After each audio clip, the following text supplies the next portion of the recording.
Ok, sau đây nó này cái chiều video nàyខ្ញុំលេងជាមួយនៅជ័រហ្នឹងហើយយើងលេងនៅស្រះវាលសម្រាប់នៅជ័រនេះយើងលេងស្រះទឹកវាលយើងគប់វាគៀនវា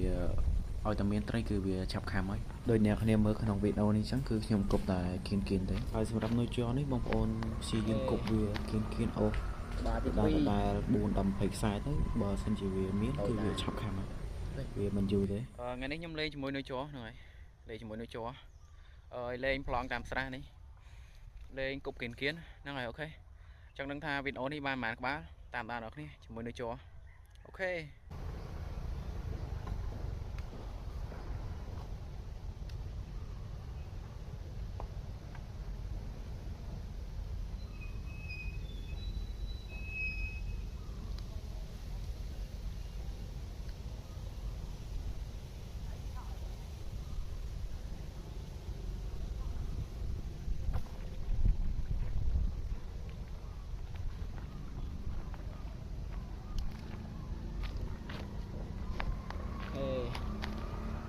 ក្បាលទី2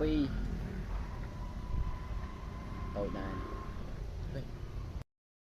ចូលក្បាលទី3ហើយអានេះប្រហែលជា2-3ខាំដែរនេះត្រូវនេះខាំប្រឡោះគេនេះមិញអូមកហេដាក់ដឹបអូខេក្បាលទី3ចូលមួយទៀតហើយចូលមួយទៀតអានេះក្បាលទី4អានេះវាប៉ិនមេជើងនេះមើលទៅចង់ប៉ិននុយតែខាំវត្តចូលដែរនេះខាំប្រឡោះគេនេះមិញអូខេក្បាលទី4ជាមួយនៅជ័រ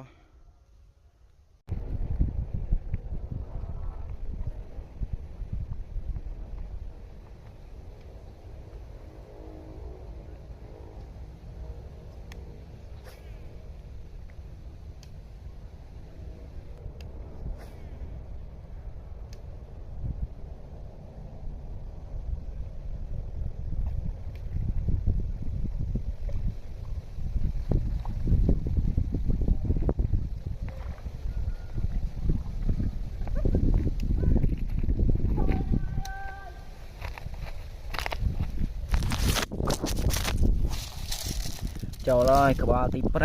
5អានេះរៀងទូចតែខាំលេបអូខាំកាចប្លោះនោះ